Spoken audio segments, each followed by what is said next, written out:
Assalamualaikum warahmatullahi wabarakatuh. Salam dan bahagia. Salam guru penggerak. Bersama saya Mustamin, calon guru penggerak angkatan 7 dari UPT SD Negeri 2 Kalosi, Kabupaten Nrekang, dengan fasilitator Bapak Imron Rosadi dan pengajar praktik Bapak Edi Wardoyo. Kali ini saya akan memaparkan aksi nyata modul 1.4 Budaya Positif. Pada kegiatan aksi nyata budaya positif kali ini saya bagi menjadi 3 bagian. Yang pertama adalah melakukan koordinasi dengan Ibu Kepala Sekolah SD Negeri 2 Kalosi, Kecamatan Ala, Kabupaten Nrekang. Yang kedua, membuat keyakinan kelas bersama warga kelas 5 SD Negeri 2 Kalosi. Yang ketiga, melakukan pengimbasan budaya positif kepada guru dan tenaga kependidikan di SD Negeri 2 Kalosi, Kecamatan Ala, Kabupaten Nrekang. Latar belakang: sekolah sebagai ekosistem pendidikan sepantasnya menjadi tempat yang aman dan nyaman serta menyenangkan bagi peserta didik untuk belajar.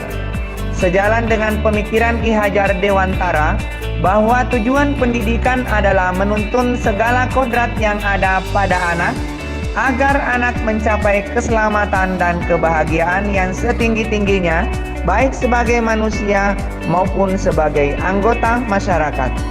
Untuk mewujudkan hal tersebut, salah satunya adalah melakukan pembelajaran yang nyaman, aman, dan menyenangkan melalui penanaman budaya positif. Budaya positif adalah keyakinan dan nilai yang disepakati yang menjadi kebiasaan bersama yang akan dilakukan dalam waktu lama. Menerapkan budaya positif dapat meningkatkan kesadaran siswa dalam membentuk karakter positif. Budaya positif dapat dibuat melalui kesepakatan antar guru dan siswa agar siswa merasa terlibat dan bertanggung jawab dalam menjalankan disiplin tersebut. Budaya positif di sekolah memiliki banyak manfaat yang dapat dirasakan oleh guru dan murid, di antaranya membangun hubungan kerjasama antar murid, guru, dan orang tua, menumbuhkan kesadaran dalam melakukan hal-hal yang baik, murid terbiasa dengan pola hidup teratur, menciptakan kepercayaan diri dan tanggung jawab, membangun karakteristik siswa, mengembangkan kegotong royongan dan kerjasama antar guru, murid, dan orang tua, menumbuh kembangkan motivasi intrinsik anak, membangun hubungan sosial yang bagus antar warga sekolah, menumbuhkan rasa aman dan nyaman, menumbuhkan kesadaran dari diri murid terhadap budaya positif. Budaya positif dapat diciptakan mulai dari lingkup kecil seperti kelas. Salah satu caranya membuat kesepakatan kelas yang diharapkan dapat membentuk karakter murid sesuai dengan profil pelajar Pancasila. Tujuan aksi nyata: 1. Meningkatkan nilai-nilai kebajikan universal. 2. Mewujudkan murid yang merdeka. 3. Menumbuhkan budaya positif di lingkungan sekolah. 4. Meningkatkan semangat belajar murid dan terbiasa pola hidup bersih. Serta 5. Menumbuhkan motivasi intrinsik dari murid untuk bersikap disiplin.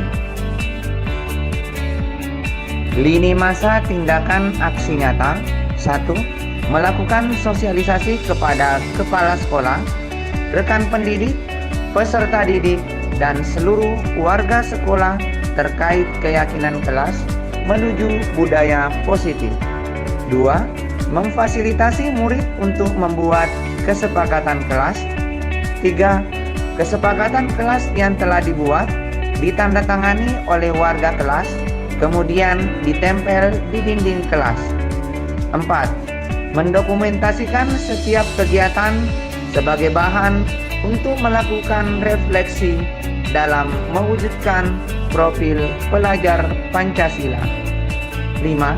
Menerapkan kesepakatan kelas secara konsisten. Support atau dukungan yang dibutuhkan: 1.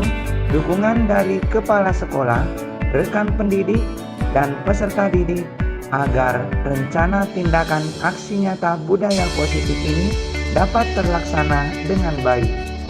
Kemudian yang kedua, sarana dan prasarana tersedia untuk menumbuhkan budaya positif di sekolah dengan memanfaatkan kekuatan atau aset yang ada.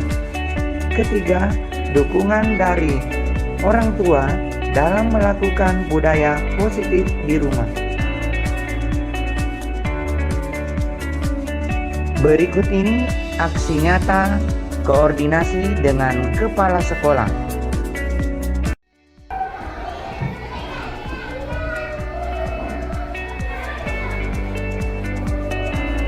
Assalamualaikum warahmatullahi wabarakatuh.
Ilmu yang saya dapatkan dari program Guru Penggerak.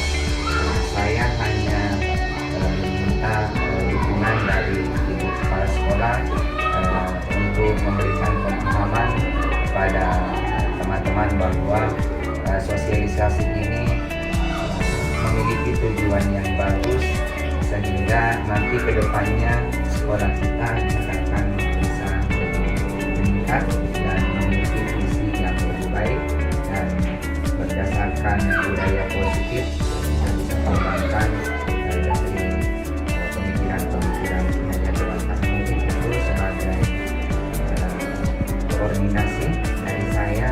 Terima kasih sekali lagi atas kesempatan yang sudah diberikan untuk mendukung kegiatan yang akan saya laksanakan. Terima kasih. Baik, untuk masyarakat itu insya Allah saya sudah mendukung, dan kalau memang ada fasilitas yang dibutuhkan yang ada sebelum ini silakan digunakan.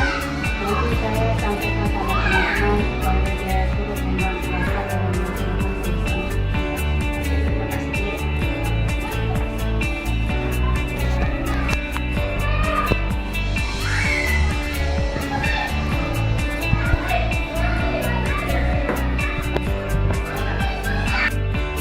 Selanjutnya, aksi nyata budaya positif membuat keyakinan kelas bersama warga kelas.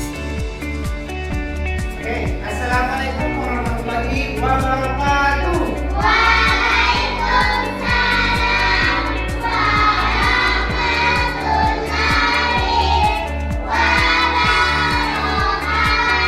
Apa kabar hari ini?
tua. Saya tuliskan, silakan.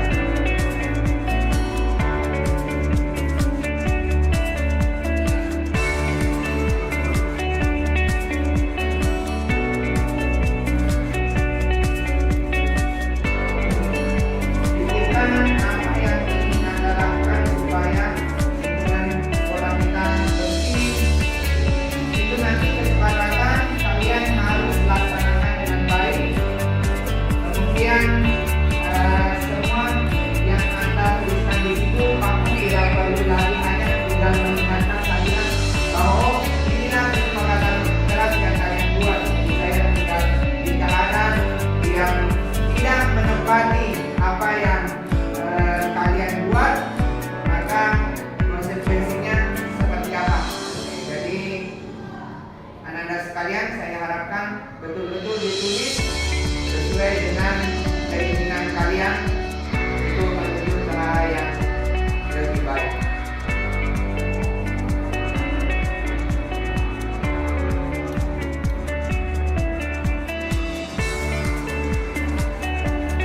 Oke, yang sudah bisa tempel satu-satu ke depan. Silakan, anak-anak saran kalau mau tempel, silakan ditempel di depan. Ya, boleh siapa yang sudah silakan. Satu, boleh maju. Silakan ditempel di yang telah disediakan, tempat yang telah disediakan. Silakan maju. Gantian ya.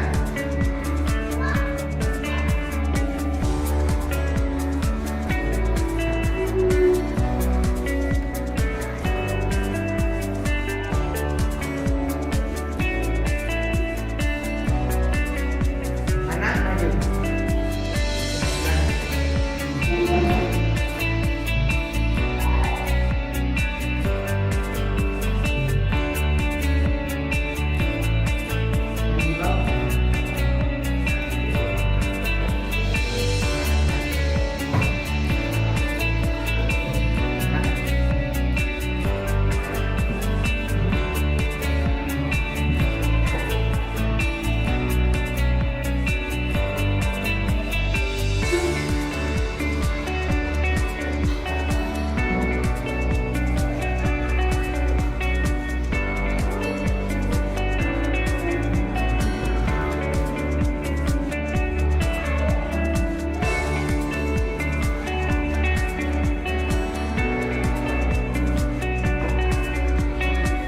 Siapa lagi? Silakan pick up, maju ditempel.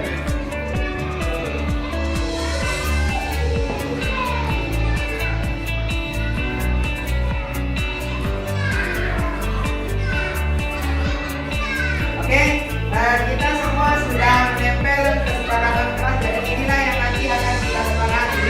Saya akan bacakan dari Ananda Zatan, mendengarkan nasihat guru. Oke, nanti kita akan tulis di sana, nanti baru kita akan perbaiki ulang ini. Kemudian yang ditulis lagi, menanam bunga di setiap lingkungan sekolah, menghias kelas. Ada Ananda Agni membersihkan kelas setiap hari. Kemudian ada datang tepat waktu, ini sangat hebat. Oke, mengatur sepatu karena kita sudah punya rak sepatu, jadi ketika kita datang kita susun dengan rapi. Kemudian yang lain ada Ananda Siva, tidak memasukkan adik ke kelas, tidak memakan di kelas. Nah ini tidak makan di kelas. Kemudian tidak berkelahi. Terus ada lagi berbicara yang sopan, mematuhi tata tertib. Oke, kemudian disiplin, ada bertanggung jawab, kemudian membuang sampah di tempatnya, ada lagi melaksanakan tiket. Jadi mungkin ada yang sama dari sini. Selain ini ada ini yang menginginkan kelasnya yang bersih, di lingkungan luar kelasnya harus rapi. Nah oke, semua itu adalah kesepakatan atau ide yang kalian tuangkan di dalam kertas ini. Nanti kita akan buat dalam bentuk kesepakatan kelas. Jadi ini adalah contoh daripada ide-ide kalian yang dituangkan di dalam kesepakatan kelas.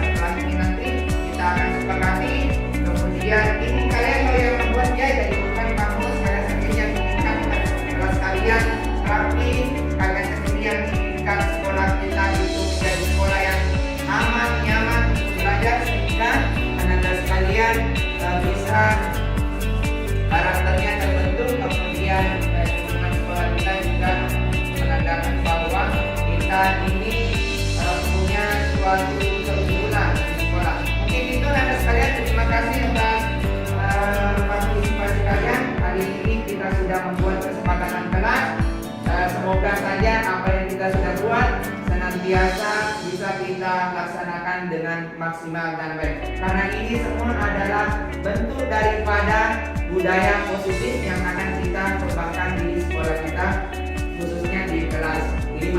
Oke, terima kasih atas perhatiannya dan kerjasamanya. Saya akhiri dengan ucapan Assalamualaikum warahmatullahi wabarakatuh.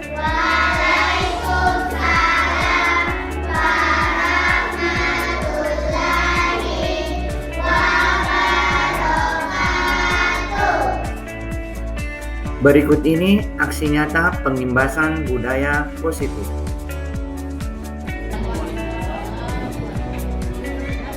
Kembali saya akan menambahkan daripada apa yang dijelaskan oleh Ibu Ramina.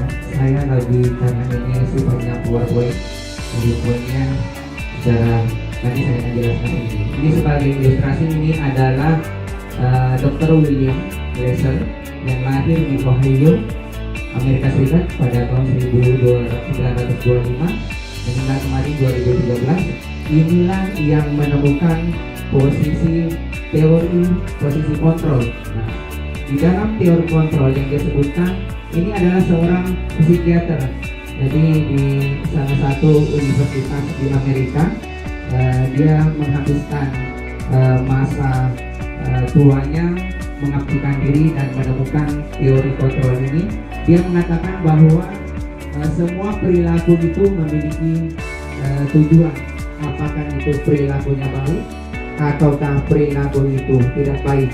Semua pasti ketika kita melakukan sesuatu yang berhubungan dengan perilaku itu pasti ada tujuannya.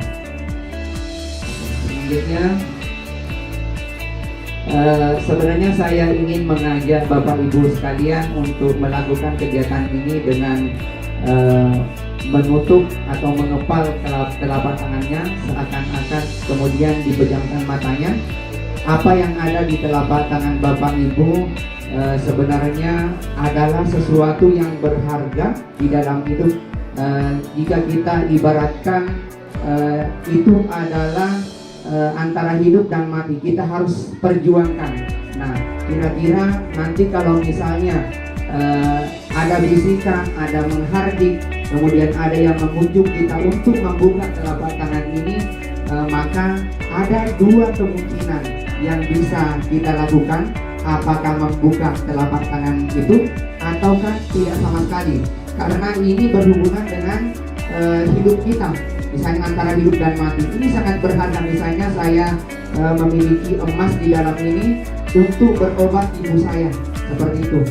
Pasti orang itu punya dua persepsi pemikiran, dua versi pemikiran yang bisa dia lakukan.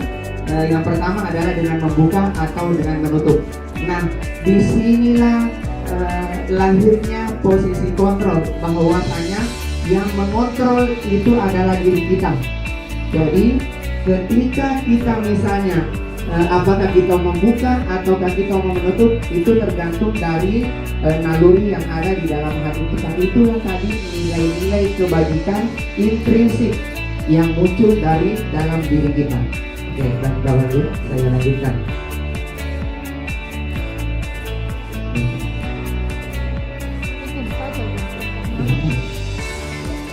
Sebenarnya dari awal tadi itu saya, karena kita kemarin rencananya berempat, makanya saya buat PPT ini berempat fotonya, karena saya kemarin menginginkan kita kolaborasi, ternyata ada yang berhalangan. Oke, dari itulah tadi pendapatnya sehingga lahir teori kontrol. Kemudian ada beberapa miskonsepsi antara orang itu memaknai makna kontrol. Yang pertama, ada ilustrasi begini. Biasanya pada dasarnya kalau kita itu memberikan suatu perbuatan kepada murid itu perintah kepada murid. Biasanya kalau kita memberikan perintah, anak-anak itu biasanya langsung melakukan, ada juga langsung mengalami penolakan. Jangan berpikir bahwa ketika anak-anak itu kita perintahkan mau secara paksaan, bahwa itu adalah mereka kita kontrol. Itu tidak benar. Ini untuk teori ini menghapus daripada pengertian seperti itu. bisa jadi ketika kita menyuruh anak-anak kemudian melaksanakannya dengan secara paksa, mungkin dari rumah mereka sudah punya masalah, kemudian kita suruh mereka pergi, bisa saja mereka melakukannya itu karena murid tersebut itu membuka diri untuk dikontrol. Bukan berarti kita berhasil mengontrol mereka, bukan. Karena makanya ini yang harus kita hilangkan. Yang kedua adalah ada persepsi bahwa semua penguatan positif itu efektif dan bermanfaat. Padahal di dalam menguatkan positif itu sebagai bentuk kontrol, segala usaha untuk mempengaruhi murid itu untuk mengulangi suatu perilaku tertentu itu merupakan usaha mengontrol murid. Padahal sebenarnya itu yang mereka lakukan itu sebenarnya tergantung dari pendapat dari sang guru untuk berusaha menguasai daripada peserta didik tersebut. Ini yang harus kita hilangkan, bahwa semua penguatan itu efektif. Bisa jadi ketika kita melakukan penguatan kepada peserta didik itu tidak bermanfaat karena merupakan paksaan. Kemudian ada teori kontrol yang ketiga yang menghapuskan miskonsepsi ini adalah membuat orang merasa bersalah. Itu tadi sebenarnya sudah dijelaskan Bu Hamina, namun saya ingin memberikan suatu ilusi bahwa menggunakan kritik dan rasa bersalah itu untuk mengontrol murid menuju pada identitas gagal. Begini, tadi ada hukuman, ada konsekuensi, dan ada restitusi. Nah, hukuman itu adalah identitas gagal, kemudian restitusi dan konsekuensi itu adalah identitas berhasil. Artinya kalau kita melakukan atau menyelesaikan suatu permasalahan peserta didik, maka minimal kita berada di posisi konsekuensi. Yang diharapkan itu sebenarnya adalah restitusi, tapi kalau misalnya kita bisa merestitusi, karena tadi Bu Hamina sudah menjelaskan, saya ingin memberikan pemaparan bahwa cara merestitusi anak-anak itu seperti ini. Kalau misalnya punya permasalahan, kita panggil secara baik-baik ke dalam kelas kita panggil tanpa ada orang lain.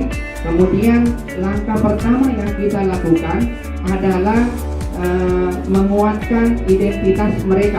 Nanti ada di dalam segitiga restitusi. Kemudian nanti setelah kita menguatkan, kemudian nanti kita akan melakukan restitusi selanjutnya.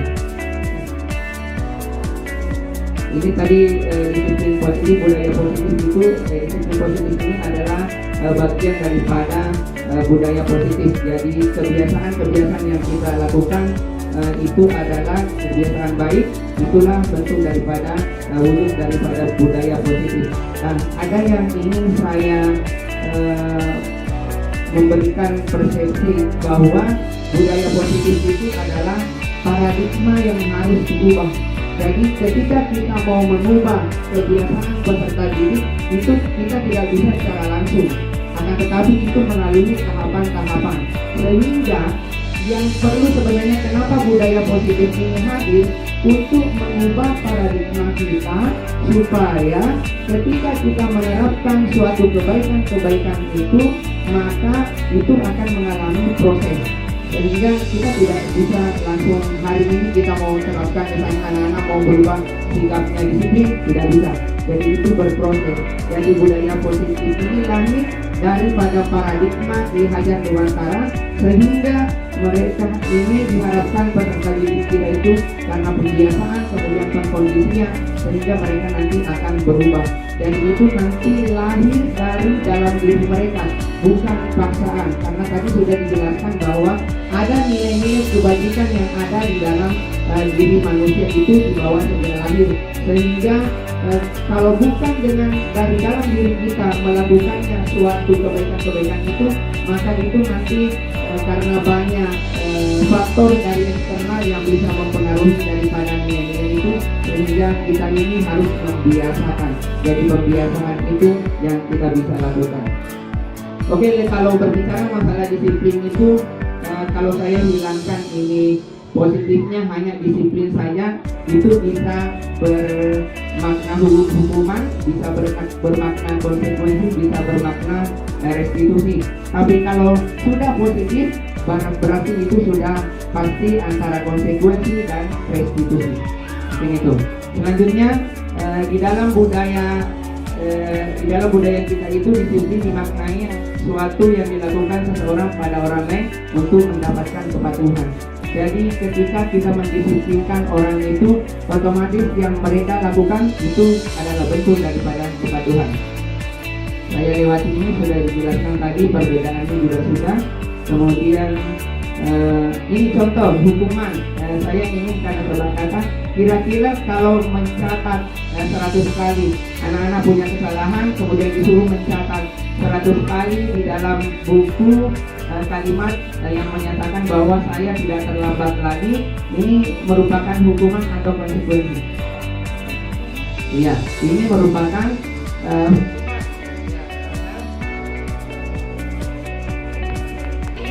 hukuman. Kenapa dikatakan hukuman? Karena ini secara langsung berdampak kepada fisikisnya. Jadi hukuman itu ada dua, hukuman secara fisikis dan hukuman secara verbal. Jadi mengeluarkan kata-kata saja yang kasar kepada anak-anak itu sebenarnya bentuk hukuman verbal. Sehingga itu semua yang harus kita hindari di dalam menerapkan budaya positif ini.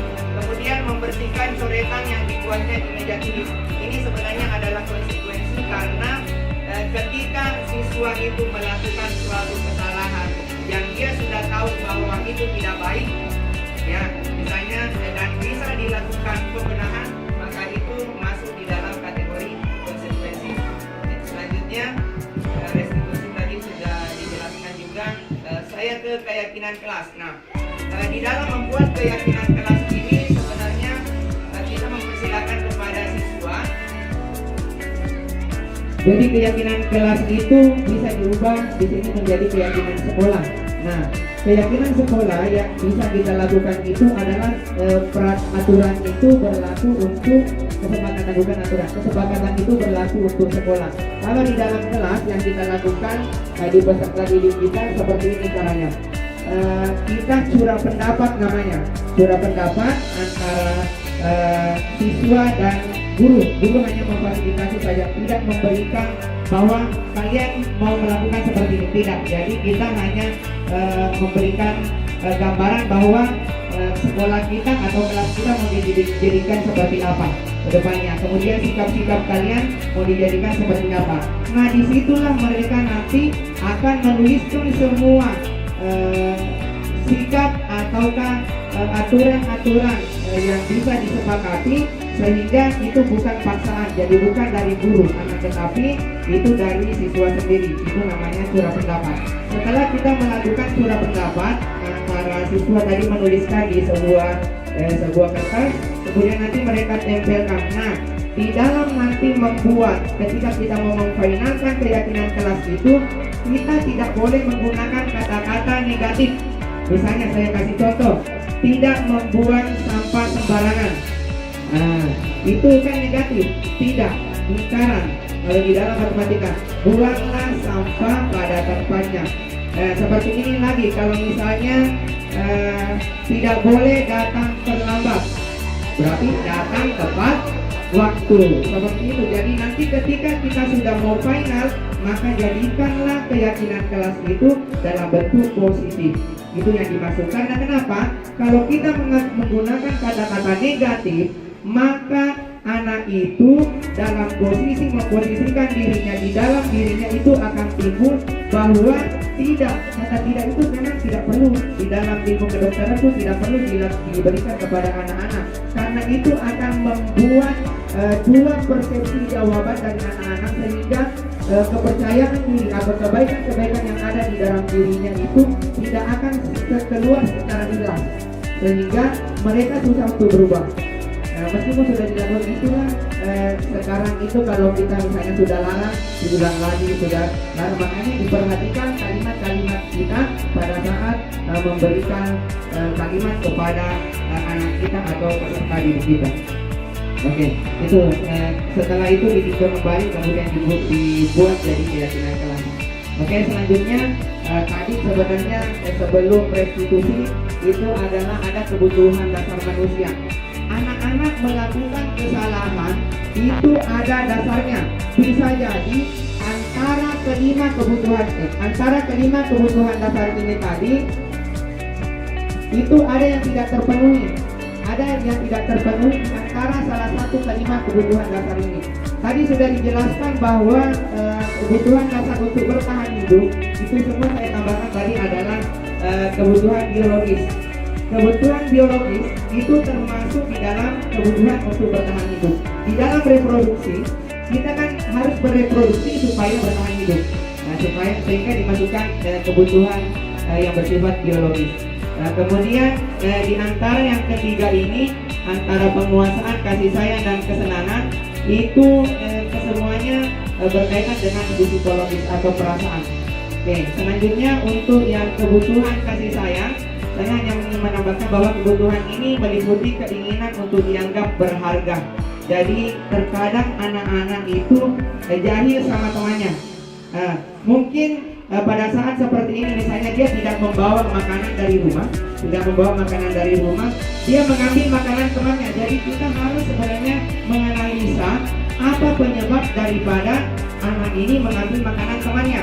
Inilah yang kita harus perhatikan adalah kebutuhan dasarnya. Nah, kebutuhan dasar inilah yang harus kita jadikan sebagai asesmen untuk menghasilkan keyakinan kelas yang benar. Oke, selanjutnya yang terakhir adalah kebebasan. Kebebasan ini dalam artian anak-anak itu memiliki kebutuhan akan kemandirian, otonomi, memiliki pilihan dan mampu mengendalikan arah hidup seseorang. Dalam artian mereka memiliki kebebasan untuk menentukan pilihan apakah ini baik atau tidak. Itu untuk kebutuhan dasar. Nah, posisi kontrol ini tadi inilah kata-kata, contoh kata-kata yang termasuk sebagai penghubung. Nah, yang ingin saya tambahkan dari Bu Hamina tadi adalah maksimal kalau bisa sih dalam posisi manajer. Posisi manajer itu di mana guru berbuat sesuatu bersama murid, mempersilahkan murid bertanggung jawab atas perilakunya, kemudian mendukung murid itu agar menemukan solusinya. Bukan kita yang memberikan solusi, tetapi siswa itu sendiri yang ketika kita restitusi itu nanti akan mereka menemukan solusinya. Kemudian kata-kata yang harus kita biasanya lakukan, tapi di posisi pemantau, minimal di posisi pemantau berada. Ya, jadi jangan ini sekarang dihindari, bukan berarti penghukum itu tidak boleh. Ketika tidak ada lagi cara yang terakhir, maka penghukum itu, tapi jangan dalam artian menghukum seperti ini. Apa yang mereka telah sepakati, biasanya kan kalau seperti ini misalnya denda 1.000, sebenarnya itu tidak boleh dilakukan, tetapi kalau itu yang membuat mereka jerah, tapi itu sebenarnya kalau bisa tidak dilakukan. Posisi manajer itulah sebenarnya tadi yang terakhir ketika kita melakukan menyelesaikan suatu permasalahan, posisi manajer inilah yang diharapkan kita lakukan. Ketika kita merestitusi nanti anak-anak dalam posisi manajer, maka kita kembalikan ke keyakinan kelasnya. Anak-anak ketika ada yang membuang sampah, anak-anak kita kemarin sudah kita panggil sendiri. Nanti kita restitusi dari awal, mulai dari analisa tindakan, kemudian nanti kita selesaikan permasalahannya.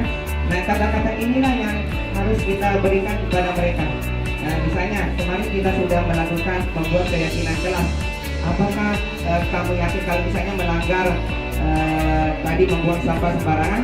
Apakah membuang sampah sembarangan itu termasuk perbuatan yang baik? Seperti itu. Jadi kita hanya melemparkan kepada anak-anak dan mereka sendiri yang akan menjawabnya. Nah, setelah itu jadi tidak ada lagi secara kita paksa, tidak secara paksa kan, kita hanya mengingatkan kembali apa yang telah mereka sepakati.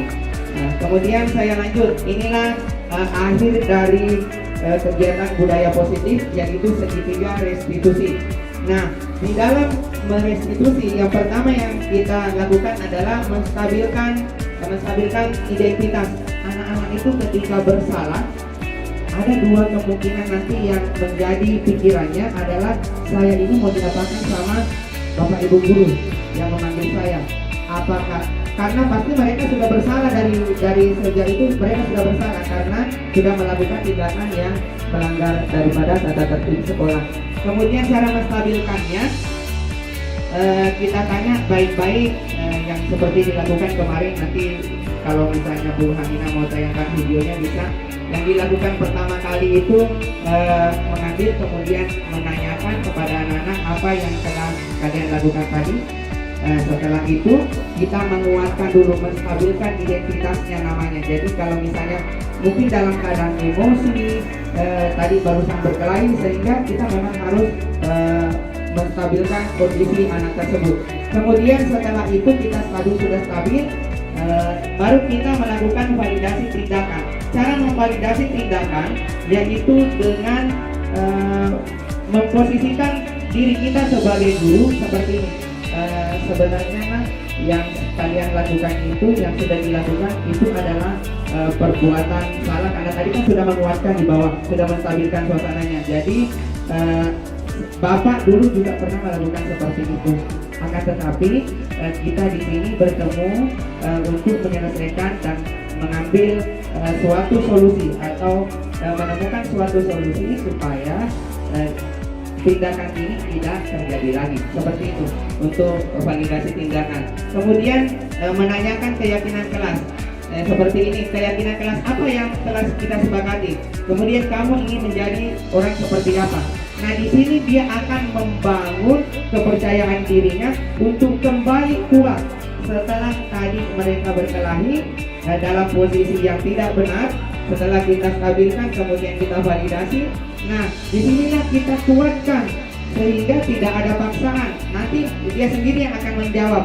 Oh, nanti kalau misalnya saya akan ketika sudah makan saya akan membuang sampah pada tempatnya atau membuang sampah di tempat sampah. Seperti itu. Jadi mungkin itu gambaran Bapak Ibu sekalian. Kalau misalnya nanti toh ada pertanyaan, jadi yang kita lakukan sekarang itu adalah buat peserta didik itu, karena kita guru itu hanya menuntun. Menuntun itu berarti ketika anak-anak itu mau melakukan sesuatu, kita mencontohkan, memberikan keteladanan, pembiasaan. Jangan sampai kita menyuruh anak-anak membuang sampah pada tempatnya, kita sendiri guru yang membuat sampah sembarangan, sehingga itu sebenarnya sudah bertolak belakang dengan hati nuraninya. Sehingga bisa jadi ketika ibu suruh nanti, mereka pasti tidak akan. Ketika dilihat ibu guru masukkan di tempat sampah, nanti kalau tidak ada lagi ibu guru sudah dibuang. Itulah yang kita mau ubah paradigma kita, itu yang kita mau ubah supaya cara menyelesaikan permasalahan dari peserta didik itu dilakukan dengan restitusi. Mungkin itu sebagai gambaran dari saya. Tambahan lagi di dalam Ki Hajar Dewantara memiliki konsep pemikirannya seperti ini, bahwa selain menghamba kepada murid, bukan berarti kita menghamba, kita pelayan, bukan. Semua kebutuhan belajarnya peserta didik kita fasilitasi. Itu namanya menghamba, bukan berarti kita harus turuti semua keinginannya, tidak. Ya, sehingga di dalam proses pembelajaran itu ada semacam ketergantungan antara guru dan siswa yang akan membawa perubahan positif. Jadi saling membutuhkan, bukan berarti ketergantungan secara berkelanjutan, akan tetapi di dalam proses belajar mengajar itu guru diperlukan oleh murid, murid memerlukan guru, sehingga ilmu yang kita berikan kepada peserta didik itu bisa berhasil secara maksimal. Mungkin itu.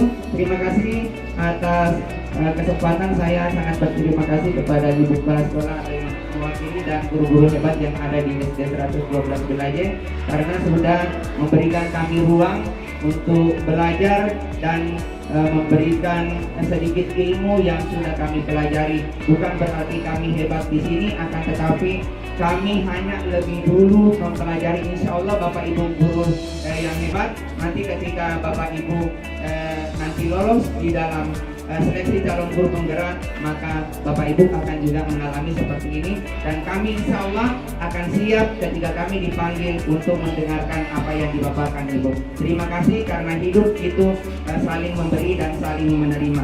Saya akhiri dengan ucapan Assalamualaikum warahmatullahi wabarakatuh. Waalaikumsalam.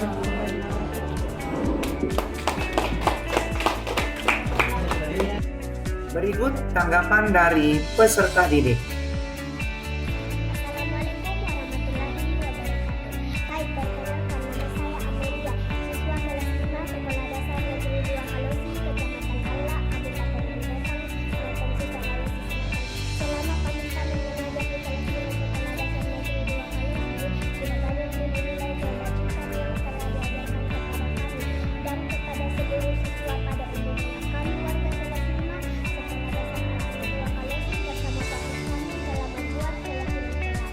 Berdasarkan nilai-nilai kebajikan yang telah kami sepakati bersama, saya merasa sangat senang membuat keyakinan kelas karena dengan kesepakatan kelas yang telah kami buat bersama membuat kami bisa belajar dengan tenang, aman, nyaman, dan bahagia. Terima kasih. Assalamualaikum warahmatullahi wabarakatuh.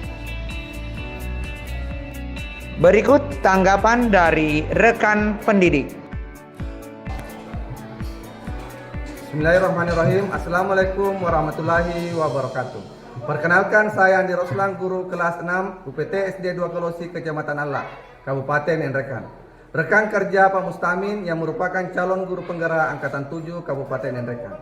Setelah menerima pengimbasan materi budaya positif dari Pak Mustamin, saya merasa tahu bagaimana menyelesaikan setiap permasalahan peserta didik dengan menggunakan tahapan segitiga restitusi. Selama ini saya selaku guru kelas 6 sudah sangat keliru dalam menyelesaikan setiap permasalahan yang dihadapi siswa di kelas 6. Seringkali membuat mereka merasa bersalah. Ternyata itu dapat memberikan dampak negatif pada psikologi dan perkembangan setiap karakternya. Saya sangat terinspirasi dengan upaya perubahan positif yang dilakukan oleh Pak Mustamin karena dapat merubah paradigma baru untuk saya dalam dunia pendidikan. Terima kasih. Assalamualaikum warahmatullahi wabarakatuh. Demikianlah pemaparan aksi nyata budaya positif. Terima kasih atas perhatian dan kerjasamanya. Assalamualaikum warahmatullahi wabarakatuh.